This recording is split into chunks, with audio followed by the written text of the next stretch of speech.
इन दोनों रूपों को लेकर मैंने प्रयास किए। मैं विपक्ष का विधायक ज़रूर रहा, मगर सत्ता पक्ष से ज़्यादा कई जगहों पे काम करने का प्रयास किया और सबसे बड़ा उदाहरण इसका था जिस प्रकार से डवाली पुलिस ज़िला बना। ये माँग कोई उस समय कोई एक बड़ी इतनी बड़ी माँग लोगों की तरफ से या हल्के की तरफ से नहीं थी जब मैंने इस माँग को शुरू किया। कार्यप्रणाली रही आपकी, बड़ी अच्छी कार्यप्रणाली कही जाती है। पर आखिरकार लोग कुछ ऐसे भी हैं जो बीच में नाराज नजर आ रहे हैं आपसे। तो मैंने तो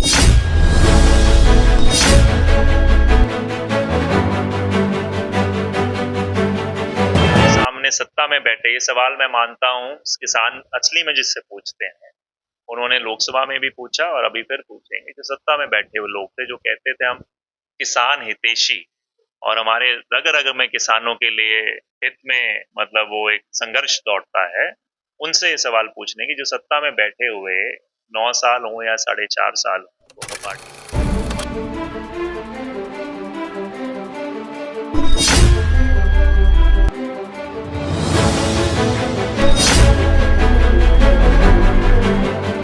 हुआ है डवारी हल्के के जो कुछ गांव पंजाब की गुरु गोबिंद सिंह रिफाइनरी के साथ लगते हैं, जो कैंसर जैसी बीमारियों से जूझ रहे थे, पर विरोधी दल ये बात कह रहा है कि जो मौजूदा विधायक है उनको आवाज उठानी पड़ी, उनको उठानी चाहिए थी जो हमें उठानी पड़ी। किसको नहीं रोका था।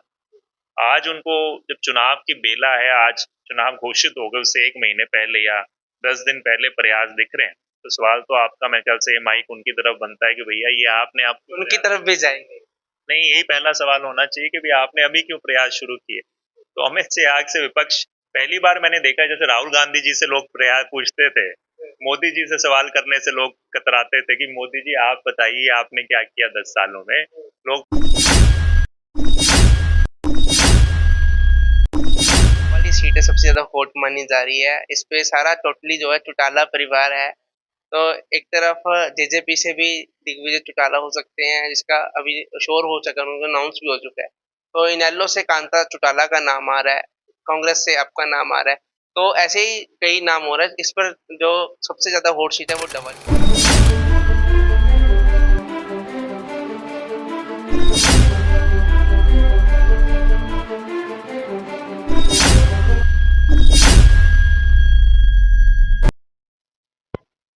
नमस्कार, मैं हूं आपका दोस्त जतिन और आज चर्चा करेंगे। आज मेरे साथ डवाली के विधायक अमित सिहाग है, क्योंकि कुछ देर पहले ही चीफ चुनाव कमिश्नर की तरफ से बड़ा ऐलान हुआ है। चुनाव की जो प्रतिक्रिया वो आगे बढ़ी है। हरियाणा विधानसभा का चुनाव 90 की 90 सीटों पे होने हैं और उसके ऊपर चर्चा करेंगे। तो आइए डवाली के विधायक अमित सिहाग से मिलते हैं। सर, पहले तो बहुत बहुत विधायक जी आपका स्वागत है। धन्यवाद जतिन भाई, धन्यवाद। विधायक जी, किस तरह की तैयारी आपकी तरफ से चल रही है? क्या चल रहा है आज कल जो आपके हल्के में आप लगातार घूम रहे हैं, जनता के बीच रह रहे हैं, क्या चल रहा अभी एक साथी ने, मैं आ रहा था तो एक होर्डिंग और बोर्ड लगाया हुआ था, तो उन्होंने कहा कि डवाली तैयार है। तो मैं मानता हूँ ये चुनाव मेरा नहीं डवाली का चुनाव है और डवाली तैयार है सत्ता परिवर्तन करने के लिए। और मैं मानता हूँ जिन मुद्दों के साथ हम प्रयास करते रहे, शराफत और विकास की राजनीति, उसको और ज्यादा ताकत देने के लिए। इससे पहले लोकसभा का चुनाव हुआ, उस समय सिरसा तैयार था और आपने उसका बड़ा प्रमाण देखा, जिस भारी बहुमत से यहाँ से सांसद बनकर कुमारी शैलजा जी जीत कर गए। और मैं मानता हूँ अब डवाली भी तैयार है और ये चुनाव मैं हमेशा मानता हूँ मेरा नहीं, मेरे प्रयास हमेशा से विधायक बनने के बाद से उसी प्रकार से हर साल हर दिन हर हफ्ते रहे हैं। तो मैं कुछ अनोखा नहीं मानता कि चुनाव आ गया तो कोई अलग तैयारी की आवश्यकता है। मेरा जनता का आशीर्वाद मैं उम्मीद करता हूँ, मेरे जो प्रयास है उन पर रहेगा और जरूर हम फिर से विजय प्राप्त है? विधायक जी, आपने 5 साल आप विधायक कार्यप्रणाली रही, आपकी बड़ी अच्छी कार्यप्रणाली कही जाती है। पर आखिरकार लोग कुछ ऐसे भी हैं जो बीच में नाराज नजर आ रहे हैं आपसे। करें। मैंने तो कोई इस प्रकार से लोग जो हैं कोई नाराज जैसे आप कह रहे हैं कि मेरे समक्ष तो इस तरह के कोई लोग नहीं आए, मगर जरूर मैं मानता हूँ कहीं ना कहीं एक राजनीतिक जीवन में हर एक तरह का व्यक्ति हर तरह की सोच के साथ होता है। हम पूरा अपने सच्चे मन से प्रयास करते हैं और उस प्रयास के अंदर कई बार सफलताएं हासिल होती हैं, कई बार जरूर और प्रयास की गुंजाइश होती है।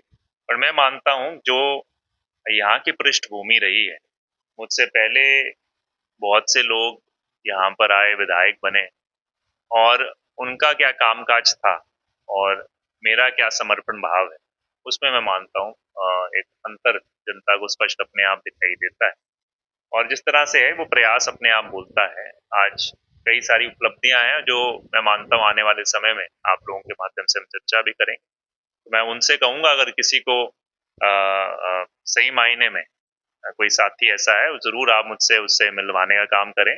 और अगर कहीं कई बार क्या होता है कि आज की जो राजनीतिक वातावरण में जो साधारण राजनीति हम जैसे करते हैं, तो बहुत सारे साथी कई अलग अलग टूल्स हैं, उन टूल्स का सहारा लेके शायद गुमराह करने का प्रयास करते हैं। तो मैं को कई साथी ऐसा है तो जरूर मेरे साथ आप मिलाइए और पूरा प्रयास करेंगे हम कि आप 5 साल में आप विधायक रहे, आपने डवाली हल्के को कितना बदलने की कोशिश करी, कितना प्रयास किया और क्या क्या काम डवाली हल्के करी? देखिए, बदलाव एक निरंतर प्रक्रिया है। मैंने एक नारे पर चुनाव लड़ा था, जवानी बचाओ किसानी बचाओ का। और उस समय हमने, मैं मानता इन दोनों मुद्दों को लेकर मैं आज बड़ा संक्षेप रूप में आज चर्चा करेंगे। इन दोनों रूप को लेकर मैंने प्रयास किए। मैं विपक्ष का विधायक जरूर रहा और सत्ता पक्ष से ज्यादा कई जगहों पे काम करने का प्रयास किया। और सबसे बड़ा उदाहरण इसका था जिस प्रकार से डवाली पुलिस जिला बना।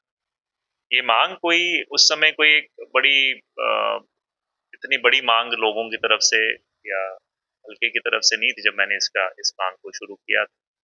क्योंकि मेरी एक सोच थी कि इस नशे के खिलाफ भी इस लड़ाई को, और ये जो पिछड़ा हुआ क्षेत्र है इसके लिए कहीं ना कहीं प्रशासनिक लड़ाई लड़ने की जरूरत है। और उसके लिए हमें जरूरत है कि ये जिला अथवा पुलिस जिला बने, और इसके प्रयास आपके सामने साथ।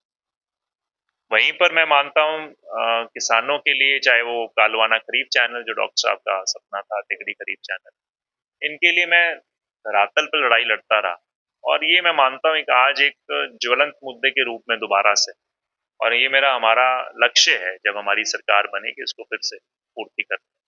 तो इस तरह के कई हैं। आप शहर के आज हम परिवेश में बैठे हुए हैं, आज एक गोल चौक पे जाते हो, छोटा गोल चौक है ट्रैफिक की, जो उस समय हालात थे, अगर आप उसको याद करोगे और आज देखोगे तो उसमें अंतर दिखेगा। आज जो ब्लड के लिए हमें दूसरे ब्लड बैंक के लिए 60-60 किलोमीटर जाना पड़ता था, आज आपके यहाँ पे अस्पताल में ब्लड बैंक की सुविधा है। आज अब रात को पहले अंधकार में छाया रहता था, अभी भी हालांकि कई बार ऐसे हालात हो जाते हैं, लाइटें बंद दिखाई देती हैं जो हमारे पत्रकार बंधु डालते हैं, और जो एलईडी लाइट की सुविधाएं मिली, आज जो सीवरेज और पीने का पानी में की जो पाइपलाइन बदली जा रही है, व्यापक जन पे 29-29 करोड़ रुपए मंजूर हुए हैं। इस सभी में एक मैं मानता हूँ एक अहम रूप से मैंने भूमिका निभाने का काम किया है। और ये प्रयास चल रहे हैं। अभी मैं ये नहीं कहता कि हमारा लक्ष्य पूरा हो गया। आज मैं मानता हूँ अगली सरकार जब बनेगी कांग्रेस पार्टी की, तो कांग्रेस पार्टी की सरकार में उस लक्ष्य की पूर्ति को मैं मानता हूँ एक बड़ी गति मिलेगी। और जो ये सपने मैं मानता हूँ हमने आगे बढ़ाए हैं तो पूरा कर। आप विधायक भी रहे, किसानों की आवाज भी बनते रहे, पर कहीं ना कहीं किसान कह रहे हैं हमारे लिए 5 साल में क्या क्या है विधायक? जी, मैं वही बात है, पता नहीं आपने जो लोगों सवाल के सवाल है, हमारे नहीं, लोगों के वो सवाल। आजकल क्या है कि हम कई बार चैनल्स पे जब आते हैं तो सीधा हम कह देते हैं कि वो जनता कह देते हैं कि हाँ लोगों का सवाल है। तो बिल्कुल जो अगर सवाल मैं मानता हूँ उनके समक्ष कि हर एक मुद्दे को किसानों के, और मैं आपके सामने आने वाले समय में सार्वजनिक करूंगा जो प्रयास दिखाई देते हैं। आज आपके सामने सत्ता में बैठे ये सवाल मैं मानता हूँ किसान असली में जिससे पूछते हैं, उन्होंने लोकसभा में भी पूछा और अभी फिर पूछेंगे। जो सत्ता में बैठे हुए लोग थे जो कहते थे हम किसान हितैषी, और हमारे रग रग में किसानों के लिए हित में मतलब वो एक संघर्ष दौड़ता है, उनसे ये सवाल पूछने की जो सत्ता में बैठे हुए 9 साल हो या 4.5 साल हो, दोनों पार्टियों के नुमाइंदे आपके साथ, कि जब किसान उनसे गुहार लगा रहे थे, आपने सवाल मैं मानता हूँ जो पूछना चाहिए वो था कि किसान पूछ रहे हैं, उन्होंने जो हमें अपने आप को किसान हितैषी कहते हैं, उन्होंने हमारे लिए क्या किया। उन्होंने पीठ अपनी उनको पीठ दिखाने का काम किया।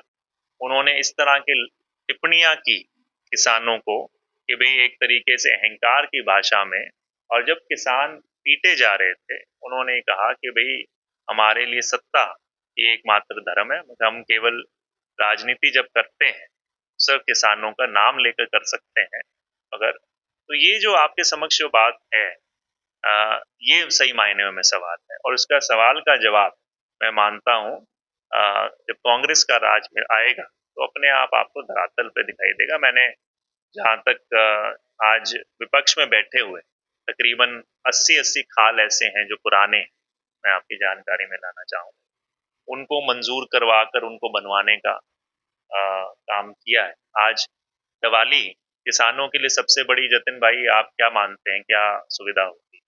पानी की सुविधा होती। उस पानी की सुविधा के लिए अमित शाह संघर्ष करता रहा है, और आज शायद दिवाली पहला हल्का होगा आने वाले समय में कि जो जहाँ पे सभी नहरें इस साल के आखिर तक अगर काम ठीक ढंग से हो गया पूरा, तो सारी की सारी आरसीसी, तो ये किसानों के लिए किया जा रहा है। तो मैं ये कहता हूँ कि किसान जागरूक है, उन्हें जानते हैं कहाँ पे हित उनका, और आने वाले समय में वो कांग्रेस पे अपना विश्वास। सर, आजकल एक रिफाइनरी का मुद्दा बड़ा बका हुआ है। दवाई हल्के के जो कुछ गाँव पंजाब की गुरु गोबिंद सिंह रिफाइनरी के साथ लगते हैं, जो कैंसर जैसी बीमारियों से जूझ रहे थे, पर विरोधी दल ये बात कह रहा है कि जो मौजूदा विधायक है उनको आवाज उठानी पड़ी, उनको उठानी चाहिए थी जो हमें उठानी पड़ी।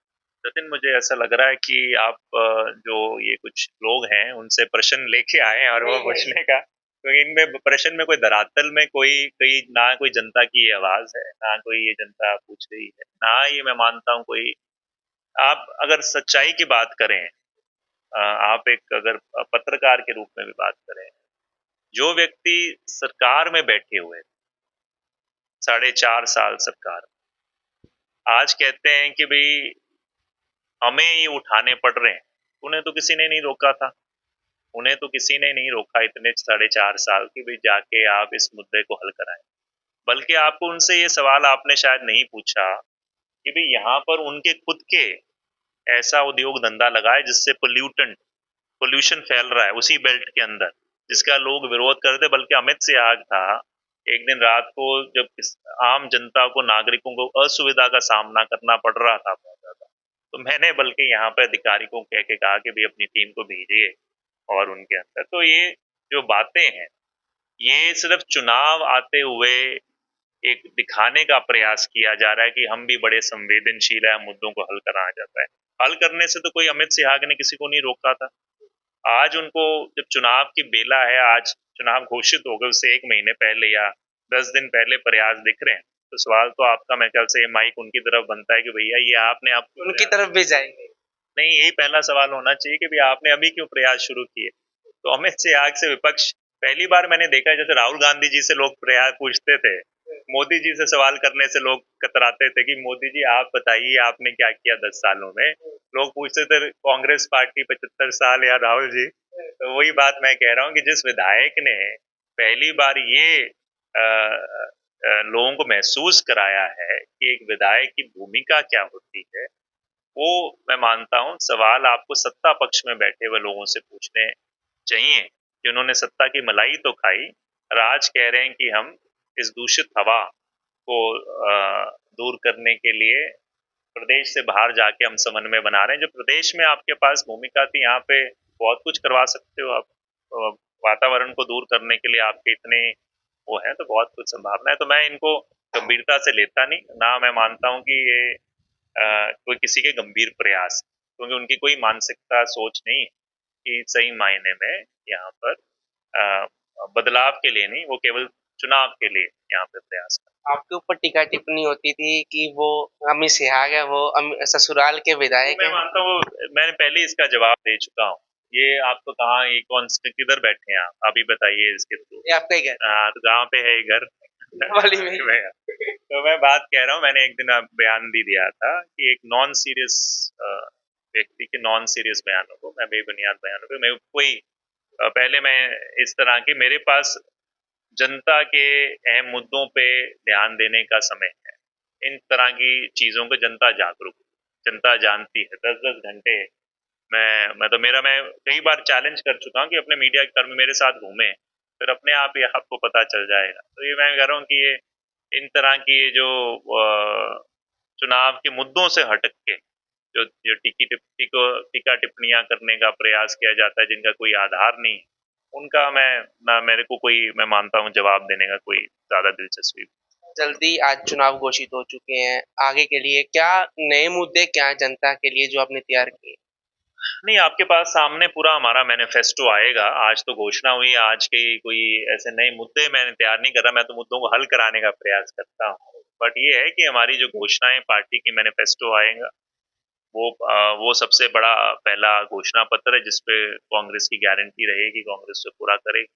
फिर मैं व्यक्तिगत रूप से भी जो हमारा आगे क्या विजन है वो आने वाले समय में देंगे। आज तो पहला दिन है, आज तो घोषणा ही हुई है, अभी तो पार्टी के अपने फैसले लेगी, सारा कुछ होगा, उसके बाद फिर चर्चा जो है हेडक्वार्टर है चंडीगढ़ में, वहाँ जो भी व्यक्ति अपना मतलब अपनी दावेदारी पेश करना चाहता है वो फॉर्म भर के पार्टी के समक्ष रखे, फिर पार्टी की स्क्रीनिंग कमेटी और सारा होता है। डबवाली से कई जनों के नाम भेजे, डबवाली के कई जनों के नाम। बल्कि इसमें अगर आप जतिन भाई थोड़ा सा रिसर्च और विश्लेषण और ज्यादा करेंगे तो आप देखेंगे आज जो 90 हल्कों में जिन्होंने भरा है, क्योंकि पहले तो बात यह है प्रजातंत्र है, प्रजातंत्र में सभी लोग जरूर अपनी दावेदारी करनी चाहिए। बहुत अच्छा एक वो है प्रजातंत्र के लिए, क्योंकि जब एक मत होने लग जाता है कि भाई एक ही व्यक्ति, जैसे मोदी जी का था, तो फिर कैसा हालात होते हैं, तो वो प्रजातंत्र की खूबसूरती है कांग्रेस पार्टी। बाकी मगर फिर भी आप विश्लेषण करेंगे, कार्यकर्ता साथी का मेरे को आया विश्लेषण, सर आप भाई साहब आप देखिए 90 हल्कों में जो 5 या 6 छठे नंबर पे ऐसा हल्का होगा जहाँ सबसे कम लोगों ने अपनी दावेदारी को पेश किया है कांग्रेस पार्टी। अब कहीं भी हल्कों में जाकर कहीं कहीं पर 70-70 80-80 लोगों ने पेश किया है।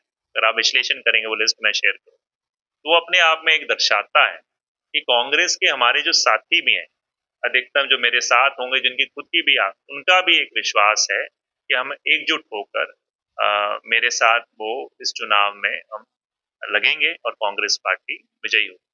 सर एक चर्चा और भी है कि इस बार जो डबवाली सीट है सबसे ज्यादा हॉट मानी जा रही है, इस पे सारा टोटली जो है चौटाला परिवार है। तो एक तरफ जेजेपी से भी दिग्विजय चौटाला हो सकते हैं, जिसका अभी शोर हो चुका है, उनका अनाउंस भी हो चुका है। तो इनेलो से कांता चौटाला का नाम आ रहा है, कांग्रेस से आपका नाम आ रहा है। तो ऐसे ही कई नाम हो रहे हैं। इस पर जो सबसे ज्यादा हॉट सीट है वो डबवाली की, इस पे आप क्या कहना चाहेंगे? नहीं नहीं, मैं देखिए हॉट सीट, मैं इन चीजों में ज्यादा वो खास करके दिलचस्पी लेता नहीं कि कौन सी हॉट है कौन सी कोल्ड है। मतलब हर सीट की अपनी अपनी क्योंकि एक सीमा, एक क्षेत्र को वो प्रभावित करता है, तो हर किसी का एक दायित्व है। हर एक एमएलए चुनकर आता है, वो अपना एक दायित्व निभाता है। तो यहाँ के एमएलए भी जो चुना जाता है या चुना जाएगा वो उसका एक दायित्व है।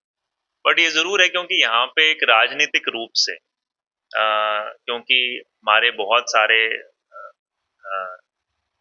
दिग्गज नेता या बड़े बड़े पदों पे लोग रहे हैं, वो आए हैं, तो इसकी एक इस सीट की लाजमी है एक चर्चा रहेगी। जैसे मान लो अगर आप रोहतक में जाएंगे तो किलोई हल्के में, या उससे पहले भजन लाल जी थे तो आदमपुर, तो कई की अपनी अपनी एक वो वैल्यू बन जाती है। बट मैं मानता हूँ आज की जो जनता है वो इन मुद्दों को पे ना देखते हुए मकसद क्या है कि क्या हमारे लिए सही मायने में किया जा रहा है, काम है। और मैं ये मानता हूँ कि कोई मैं परिवार की बात नहीं है, ये लड़ाई सही मायने में एक तरीके से जो यहाँ पर हमारी शराफत और विकास की एक राजनीति का जो धरातल पे हमने काम करने का प्रयास करते रहते हैं सच्चे मन से, और एक राजनीति है जहाँ पर मैं मानता हूँ कहीं ना कहीं जो दूसरा, चाहे वो अहंकार के साथ और एक गुमराह करने का, झूठ बोलने का, या अपने स्वार्थ के हिसाब से जो राजनीति चलती रही है अपने आप को ताकत देने की, तो उनके बीच की ये कोई परिवार की बीच की राजनीति नहीं है। और ना मैं इसको परिवार को राजनीतिक रूप से बीच में लाना, कई मतलब कई लोग टीका टिप्पणी करते हैं, मैं उन चीजों से हमेशा, क्योंकि मैं मानता हूँ गरिमा रहनी चाहिए और चुनाव मुद्दों पे किया जाता है। मुद्दे जनता ने चुनने हैं कि कौन सा मुद्दा उन्हें सही लगा, किसकी बात सही लगी, वो अपने आप चुनाव करेंगे। तो अगर इस तरीके से होगा तो सही मायने में एक सही निर्णय निकलता है। सही निर्णय लिया जाता है। तो ऐसी अपडेट के लिए बने रहे पंजाब हरियाणा से। आज की जो खास मुलाकात थी वो डबवाली के विधायक अमित शाह थी, तो जो पिछले 5 साल में कार्यप्रणाली रही उस पर चर्चा हो। बने रहे पंजाब हरियाणा से। धन्यवाद।